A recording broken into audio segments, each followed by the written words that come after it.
तो चलिए दोस्तों, आज हम लोग पढ़ेंगे पीएच मान और पीएच परिसर किसे कहते हैं। तो जैसे देख लीजिए, ये पीएच परिसर है, स्केल दिया गया है। यहाँ पर 7 है, यहाँ पर 7 पे जो रहता है वो उदासीन होता है, 7 पे उदासीन होता है। यहाँ पर जी 7 से 14 के बीच में क्षारीय होता है, और यहाँ पर 0 से 7 के बीच में अम्लीय होता है। अगर हम लोग जैसे कि हम लोग यहाँ पर 7 हैं, 7 से 6, 6 से 5, 5 से 4, 3, 2, 1, जिधर भी हम इस साइड जितने भी जाएंगे वो अम्लीयता बढ़ेगी। और यहाँ पर क्षार है तो वैसे इसमें भी होगा कि हम लोग 7 से आगे 8, 9, 10, 11 जाएंगे तो यहाँ पर क्षारीयता में वृद्धि होगी।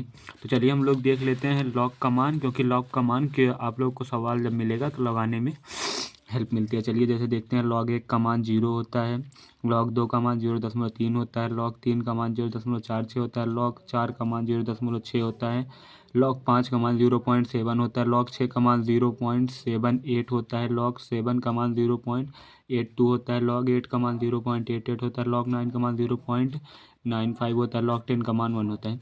log 10 का मान आप लोग को याद होना चाहिए, और log 3 का और log 4 का, ये 3 ही इंपॉर्टेंट। अगर आप 3 ये भी याद रख सकते हैं तो आपका पेपर में काम हो जाएगा। तो चलिए हम लोग अब आगे आते हैं, और चलिए हम लोग देख लेते हैं पीएच मान की परिभाषा भी। तो पीएच मान जैसे आप लोग से पूछ लेगा, तो ये सोरेंस के अनुसार किसी विलयन में उपस्थित H+ आयन की सांद्रता के ऋणात्मक लघुगुणक को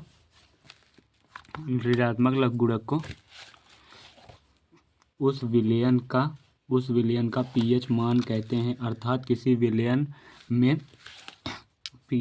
में पीएच मान उसमें उपस्थित H+ आयनों की सांद्रता के गुणनफल के अनुक्रमानुपाती होता है। जो गुणनफल होता है उसके अनुक्रमानुपाती होता है। तो चलिए हम लोग देखते हैं, जैसे पीएच का फॉर्मूला क्या होता है। तो पीएच बराबर होता है माइनस लॉग में H+। पीएच बराबर होता है माइनस में लॉग H+। एक फार्मूला और होता है पीएच प्लस पीओएच बराबर 14 होता है। तो जैसे आप लोग ऊपर पढ़े होंगे, तो जो लॉग जो होता है वो 1/H+ होता है, मतलब अम्लीयता के व्युत्क्रमानुपाती होता है। यहाँ पर जैसे देखिए, क्षारीयता जो होता है वो अम्लीयता के व्युत्क्रमानुपाती होता है। ये जो चिन्ह लगा होता है ये व्युत्क्रमानुपाती का चिन्ह होता है। जैसे 1/, में जो लिखा है वो व्युत्क्रमानुपाती होता है, मतलब इसका जस्ट उल्टा होता है। अगर जैसे यहाँ पर हम लोग क्षारीयता को बढ़ाएंगे तो हम लोग की यहाँ पर अम्लीयता जो होती है वो घट जाती है। ये प्रश्न भी आपसे 1 नंबर में पूछ लेता है।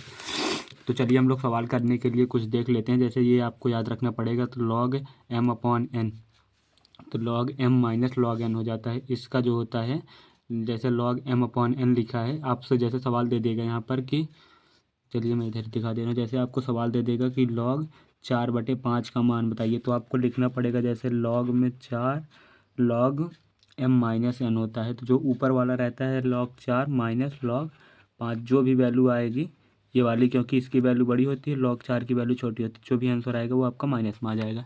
जैसे ऐसे दिया रहता है, तो आप लोग पहले देख लीजिए, log m बराबर log m/n बराबर log m minus log n, log n की पावर m बराबर होता है m log n। जो m ये होता है, ये जो पावर में दिया रहता है ये आगे आ जाता है। तो यहाँ पर देखिए, जैसे ये यहाँ पर आगे आ गया है, तो log m/n होता है। तो चलिए हम लोग क्वेश्चन को भी देख लेते हैं। जैसा कि क्वेश्चन दे रखा है, पहला क्वेश्चन है आपका कि log 8/3 का मान निकालिए। तो यहाँ पर दिया है log 8/3, तो यहाँ पर हो जाएगा log 8 माइनस log 3। जैसे मैंने बताया था कि log m minus log n का फार्मूला लग जाएगा। तो ये log यहाँ पर ये इसकी वैल्यू m है, log n है। पहले आप लोग देख के करिए, फिर आपको समझ में आ जाएगा। जैसे log 8 की वैल्यू 0.88 अभी शुरू में ही वीडियो में बताया, और log 3 की वैल्यू 0.46 हो जाती है। तो इसका मान आएगा 0.42, हम लोग का राइट आंसर हो जाएगा।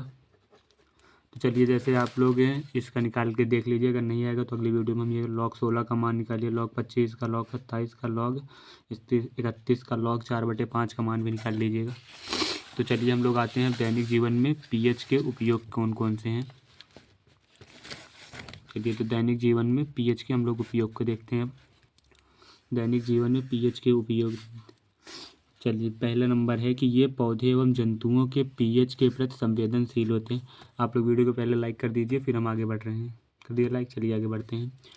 तो ये जो होता है कि प्रति संवेदनशील होता है, जो ये पौधे तथा जंतुओं के पीएच के प्रति संवेदनशील होता है। नंबर 2 पे हमारे पाचन तंत्र का पीएच एक निश्चित मार्ग पर सुचारू रूप से कार्य करता है, कि जो हमारे पाचन तंत्र का पीएच होता है वो एक निश्चित मार्ग पर सुचारू रूप से काम करता है, मतलब लगातार काम करता है। अमाशय में अम्लता के उत्पन्न होने के पश्चात प्रति अम्ल मैग्नीशियम हाइड्रोक्साइड का उपयोग किया जाता है।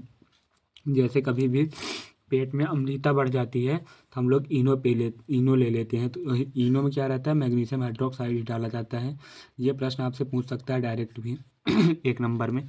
आप लोग याद करके रखिएगा, क्योंकि ये जब पूछेगा तो आपसे बड़े प्रश्न पूछेगा 6 नंबर में। जैसे मृदा का पीएच पौधे के उगाने में सहायक होता है, जो पीएच लगभग 7 के आसपास होता है। ये पौधे को उगाने में सहायक होता है, इसका पीएच 7 के आसपास में ही होता है, मतलब आजू बाजू ही 7 के होता है। पीएच परिवर्तन के कारण दंत क्षय होता है। मौखिक पीएच का मान 5.6 से 6.8 तक होता है। हमारे मुंह का जो पीएच का मान होता है 5.6 से 6.8 होता है। ये आपसे बहुविकल्पी प्रश्न पूछेगा। पशु एवं पौधों में उत्पन्न रसायनों से आत्मरक्षा। पशु और पौधों में उत्पन्न जो रसायन होते हैं उससे आत्मरक्षा करती है। तो चलिए आगे की अपक्रिया में हम लोग उदासीनीकरण अपक्रिया को देखेंगे, और भी जो इसमें बचे हैं इंपॉर्टेंट टॉपिक उसको करेंगे। तो आप लोग वीडियो को लाइक और ज़्यादा से ज़्यादा तक शेयर करिए, क्योंकि तभी हम वीडियो को आगे बढ़ा सकते हैं। धन्यवाद। आप लोग सब्सक्राइब करके रखिए चैनल, क्योंकि आपको डेली अगर वीडियो देखनी है तो।